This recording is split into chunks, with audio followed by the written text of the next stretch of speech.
Good evening. And Dr. Polano is going to assist me. She's going to call up my presentation on the screen. And as she does that, this is my annual presentation. I get excited every January to share this with everyone. And this is no different. Dr. Polano, if you could go to the next slide. The presentation will be in two parts today. In the first part really I don't have a lot of additions or changes in the program of study this year, but I will share what we have. And then the second half of the presentation is what's the future for learning on the secondary campus. So Dr. Polano, if you could go to the next slide. So we do have some changes to program studies. We are changing the title of American Literature. It's going to become Life in America. Honors British Literature is going to become Honors English 12. CHS Calculus is going to become CHS Business Calculus. This was a calculated move by our math department as they did some research. We had college and high school, that's what CHS stands for, college and high school calculus and AP calculus. And really they were pretty similar choices for the students. And so they opted, the math department opted, and through student interest, to change it more to business calculus. And then also one of our blended courses, we're moving towards from mobile game design into software game art. Dr. Polano, if you could go to the next slide. We also have some new courses, and these are all cyber. You can see the various art courses, digital photography, and cyber and art 7 through 12, which is a general title, but we're going to be trying to provide more of a hands-on course even for our cyber students. So that is it for our new courses. And then moving on, what's the future for the learning of the secondary campus? Administrators and myself have been working long and hard in multiple years through this, and we really have a three-pronged intense focus with this. And I will go into each piece of this: the student-centered learning component, the student engagement component, and then student relationships. Next slide, please. With the student-centered learning, we are looking at really three parts to that, and what we want students to be able to know and do. And the first thing is to look at a problem or issue critically, and that means researching it thoroughly, investigating it thoroughly, and then learning it thoroughly. We want students to be able to look at a problem or issue and see and understand all sides of it. Now, that doesn't mean agreeing with all sides of it, but that is seeing multiple perspectives and just trying to understand all the sides of it. And then finally, being able to discuss that problem or issue appropriately with their peers and colleagues. Often, this is the most difficult part for many people, including adults. And so we're trying to give our students more opportunity to discuss and communicate thoroughly once they've gone through that process. Next slide, please. And still sticking with student-centered learning, we've had more of a focus on the secondary campus of problem-based learning. One of the acronyms for that is PBL. And what that really leads to is more student agency or student choice. They hopefully will be more satisfied with their learning as they go through this if they have more choice in the matter. We hope it encourages greater understanding. And one of the things we've always been looking at doing is creating just further development of the lifelong skills. That's been a big focus of ours for many years. Next slide, please. With student engagement, we will also be looking to go to pathways. Now, we've had 16 career clusters for quite a while now. And even beginning in 8th grade, as students register for their 9th grade year and in each subsequent year, students have been able to select a career cluster of focus for them. What we're going to be doing is pulling them together more so into career pathways And you can see we're going really from 16 clusters down into the 5 pathways. I'm not going to read them to you, they're there on the screen. And just please understand that these career pathways will still be found within, or I'm sorry, the 16 career clusters will still be found within the 5 career pathways. Next slide, please. So we have been talking for multiple years and talking to multiple people about this, about moving the secondary into the modified block schedule. And one thing I want to highlight and hopefully say numerous times here, this is to be implemented in the 2023-24 school year. This is not, I repeat, not to be implemented for next school year, but 2 years down the road, okay? And what we will be doing is moving from a 40-minute period to a longer time period. The latest model we've been researching and discussing with multiple people is moving to a 70 or 75-minute period. A number of years ago, we brought in parents, we brought in students, and we continue to talk with those groups. We've talked to teachers a great deal about this, about moving forward with this. And what we feel that this will give us, and you can see the 3 points below there, are more time to focus for teachers, more time for the teachers to focus and the students to focus, more time for the teachers and all of us to get to know our students, and then less transitions for the students. When they have an 8-period day, they have multiple transitions. So if they have longer periods, they'll have less transitions in a day. Also, teachers will be utilizing different instructional approaches with their students. We feel that will greatly benefit in the students' learning. And then finally, again, as I mentioned on the previous slide, this is going to be interest-driven, a big part of this with the students as we incorporate the pathways with this modified block schedule. And then next slide, please, Dr. Polano. Thank you. And finally, the third prong, as I mentioned earlier, is student relationships.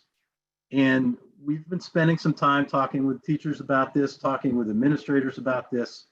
What kind of environment are we trying to create in our classrooms? How are students valued? How well do we know our students? And then once we do feel like we've made some headway in knowing our students and valuing our students, our teachers and administrators will be doing purposeful planning of the lessons so that we can take advantage of those relationships that we've created. So, and on to the next slide, please. I'll be taking questions now from the board. And Dr. Polano, I think we can go ahead and stop sharing the screen and get everybody back on screen here. But I want to take this opportunity to highlight where we're headed. The program of studies is the things that I highlighted will be implemented for next school year. With these pathways I talked about, with the modified block schedule I referred to, that won't be for next year, that will be for the year after. And let me just add this too, as I conclude my part of the presentation, that as I mentioned earlier, we've been planning this pre-pandemic, but when the pandemic did hit us, unfortunately, it did cause us to delay. We had to put the brakes on with some of the planning that went into. We had hoped to be instituting this soon. We are going to have upcoming meetings, more meetings with teachers, with the union, with students about all of this. So we're very excited as we move forward. Is there anything I could answer for any of the board members? Ms. Harrison. Yeah, just a clarification. If they're going to 70 or 75-minute periods, then there'll be semester courses. Is that correct? Yeah, we currently already have semester courses, we have full year courses, but we are going to be using an AB schedule. So again, the model that we're looking at has one of the days of the week as an 8-period day, and then 2 of the days of the week, let's say Tuesday, Thursday, would be the odd periods, periods 1, 3, 5, and 7. And then the Wednesday and Friday would be the even periods, 2, 4, 6, and 8. And this really does mirror. We have a large number of our students that go on to post-secondary schooling, and that type of a schedule mirrors what a lot of them will see in college. So that's another reason in moving that direction. Thank you. Sure. Ms. Bradle, I think I saw your hand first. Yes, thank you. Well, one of my questions was just answered, so I appreciate that, Mr. McKinley. My other question was, as far as the 5 career pathways, the students are still able to move within the different pathways, correct? They don't have to choose a pathway and kind of stick to the curriculum within that pathway. That is correct. As in the past, students beginning in their 8th grade year and finishing in their 11th grade year as they plan for their senior year, they could dive into a different pathway each and every year. Or I'm sorry, we were doing career clusters. We'll be moving into these pathways. The other thing we're trying to open up with the pathways is more internships, more externships, more job shadowing and things like that, which we feel are very valuable for our students. Perfect. Thank you. Mr. Peterson. Thank you, Mr. President. Dr. McKinley, you never fail to impress when you give us this presentation every year. Thank you for all the hard work it represents. A lot of focus there, obviously, on the students, but what about the other side of the coin? What are you doing with staff and faculty to get them prepared for this whole new paradigm of schooling? Yeah, so thank you for asking that. We are using some of our professional development days and moving that direction. As recent as this past Friday, the administrative team got together and we're planning our professional development days in February, in March, and so on for this year. We still have all of next year to continue to do that. We're highlighting different instructional strategies with teachers. And one of the things we talked about was having a panel discussion because some of our teachers come from other school districts, either in state or out of state. Some of them already have had some positive experiences with the block scheduling. So we talked about bringing them in for a panel discussion. That's one thing we're considering. So we continue to move ahead with teachers. We've been trying to get a lot of feedback from them and input from them and plan our days around where they feel their needs are instead of us just trying to guess where their needs are. And so that, I feel like that's gone real well. Thank you. Any other board members? Kathy, Ms. Whittle, sorry. Thank you. I have family members that have this, they're in another state and they're high learners and they freak out and stressed if they have to miss a day. Is there a plan? Well, I mean, I like prior to introducing this, you were saying how our learning is going to be different. It's going to be more interactive and it'll help keep the interest of the students. But will there be a plan? Will we live stream? Will we tape? Like, I'm sure that's a plan, or is it in plan in motion, or still thinking about it? Yeah, and as I mentioned, in the upcoming weeks here, we're meeting with the union, the teachers union. So that will be probably one of the things discussed. We do have the capabilities for live streaming now, and that has been one of the concerns of the teachers and of the students. And yeah, we don't want to have them feel the weight of the world bearing on them, either side, teachers or students. And so that is definitely one thing we're going to continue to consider. I appreciate it. I always like you do get excited. This is my favorite presentation. You sometimes your duties as an administrator, it's not the glorious or the fun. And I do miss seeing you in front of the podium and you get excited like you're coaching on the side of the sidelines. So it's always a pleasure whenever we get to see people when their passion and it's displayed in front, and it shows as far as the curriculum. I think what I've been here for 8 years and what's been online in the evolution in the foresight, and I'm just impressed every year. We're like, what's he going to bring us this year? So I appreciate all the efforts that you and your team, what you do for our school district. I'll share a little story. My daughter graduated and was in some of the data classes and computer classes, and she still keeps in touch with the teachers there, and even networking as far as jobs and ideas. And it's the way that our school district is just, I just feel like they have the whole student in mind, and the array of avenues that they can go to, it just covers a lot. So I appreciate it. Thank you. And I agree with you. I miss doing this presentation in person. And Ms. Whittle, I will add the relatives that had mentioned to you in other school systems how stressful it can be to miss a day. I would also add the flip side of that coin, because there's pros and cons to every student schedule. I've worked in several school districts and several different states.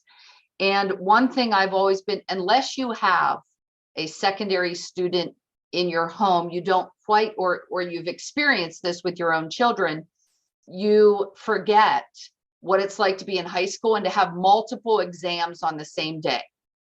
So that has also been a point of contention with some of our advanced placement college and high school students, that they can, in the 7-8 building, they have a team plan. So those teachers have an opportunity to touch base. That is, if they're not covering during the pandemic for colleagues, but they have an opportunity to touch base and plan out their testing schedule. Grades 9th through 12th, our teachers don't have the opportunity to have a team plan. So I'm not saying they will have a team plan in the modified block, but they will definitely be able to plan a little better and have a little more planning time to discuss and to do some interdisciplinary work and multidisciplinary work across subjects. And also, students would not have that traditional 8 or 9 period day every single day. So we aren't looking at a true block. We aren't looking at a true traditional schedule, but we are looking at a modified block. But there's still a lot of work to be done here. Before the pandemic, we had students debating this topic during their lunch and learn. And so I got to sit in on that and to hear some of our advanced placement college and high school students debate the pros and cons. Some of them did this in their debate class as well. So it was really interesting. And we need to be open and listen. And a part that I didn't hear was about parent engagement. We need to engage our parents with students that will be in grades 7th through 12th in the next 2 years, to hear their view on this. And it's really important for the parents who have already had a child go through secondary to talk about the pros and cons of a traditional schedule versus modified block as well. So there's quite a bit of work to do in the next 2 years. It was put on pause during the pandemic, but the most important part is that we're listening to teachers, that we're not coming up with all of the ideas, that teachers, students, and parents are helping us to form this schedule that we hope to implement in the next 2 years. Thank you. Mr. Jacobs, I think I saw your hand go up, and then Mr. Peterson, I saw you after. Thank you, Mr. Toyer. Yeah, just quickly back to the clusters to pathways, maybe a comment that'll turn into a question. I love the idea of it on paper. As we know, this generation doesn't stay in one job, one industry, one field. And so, Dr. McKinley, is the idea that they'll get exposed to many things in related fields as part of those pathways, and maybe a little more well-rounded than the individual clusters? Yes, as we move from 16 to 5, it does give that opportunity, Mr. Jacobs, to be a little broader with that focus. We're still allowing them to hone in. If we find some students that come in 7th and 8th grade know exactly what they want to do, and for the next 5-6 years, they don't waver one bit and they go right towards that. Other students, and that's a little bit of an anomaly at times, but other students don't have any idea what they want to do. And the best thing we can do to help them is to begin to rule things out. I think I want to do this. Well, let's give you a little taste of that. No, I don't want to do that. Let's go shift over in this direction. One of the things that is a highlight for me each year is our graduation project. And students have just that opportunity. Many of them go to a job shadowing type of experience now for graduation project. And so many of the meetings I've sat in, the student presentations have said, yeah, I thought this was the direction I wanted to go. It turned out I do not want to do that. And what a valuable lesson to learn before they jump into the high money bills of college and post-secondary schooling. So we're trying to give them that opportunity even sooner in their learning career. So that's part of the idea behind the pathways, yes. Very good. Thank you, sir. Mr. Peterson. So thank you, Mr. President. So Dr. McKinley, I feel duty bound to wave the flag for the Votetech here. I'm sure you've thought about this, but I'm encouraging Seneca Valley to make sure that the integration of the Votetech students with the Votetech schedule is maintained. Absolutely. As our secondary team met last Friday, And we had an intense focus on these two areas, the modified block schedule and the pathways. And Votetech was one of the first things to come up. And how do we incorporate those students upon their return from Butler Votetech? How do we incorporate them and fold them right into what exactly we're doing? And how can this work best for them as well? That was one of the first things we talked about. Very proud this year that our numbers have, I'll say, soared a little bit at Votetech. We went from we're always around between 100 to 120. We're up over 140, I believe, this year. And that's exciting. And we want to keep those students in and take them into account as all the rest of our students as well. So Glad to hear it. Thank you. Yeah. Thank you, Mr. Peterson. I was going to ask that question. You beat me to it. So thank you very much. Mr. Nickel. I kind of want to pile on talk because that was what was on my mind. And, we've got 80 or so folks listening in. Just can't not emphasize enough the career path, the career pathways or career clusters that could be around, we call it Votetech, but career and technical education. And so, Dr. McKinley, I'm not surprised you've been thinking about, as we move to a modified block schedule, how do we continue to accommodate students who have a passion for, HVAC or cosmetology or, cooking, all those different programs that are there for all our students. And, I as my small soapbox, I believe that we have soared a bit in the number of students that have gone over to our career technical education because we continue to have a group of parents in our constituency who are open to that as a career for their children. So, I encourage the 80 or so folks who are on here beyond our panelists to just keep an open mind if you've got 6th, 7th, 8th, 9th, 10th graders to what's out there. And thank you as always for working that into the program of studies, Dr. McKinley. And let me just add that, and if you've been around me, you've probably heard me say this before. If we have 80% or 85% of our students moving on to post-secondary education, I really don't care what that number is. The thing I care about is that every student, all 100% of them, are appropriately placed. If it's their goal to move on to college, then let's get them to the right place there. If it's their goal to move on to career or further certifications or what have you, or armed services or whatever it may be, let's get them appropriately placed so that they can succeed at that next step. Thank you for that, Dr. McKinley. Any other board members, questions, comments? Looking around and not seeing any. Dr. McKinley, awesome job as always. I'll echo what Ms. Whittle said. It's always a highlight to see the passion of the education come out, not just with you, but with all of you in administration for these types of presentations. And it's why we're here. I'm glad we're getting a chance to discuss it. So thank you for all the hard work, not just to you, the staff, the teachers being involved, and the students that you've engaged with as well. So I thank them for all the extra time that they put into it. And look forward to this. It's exciting, and we're back doing the block scheduling, talking about this is going to be good. So thank you very much.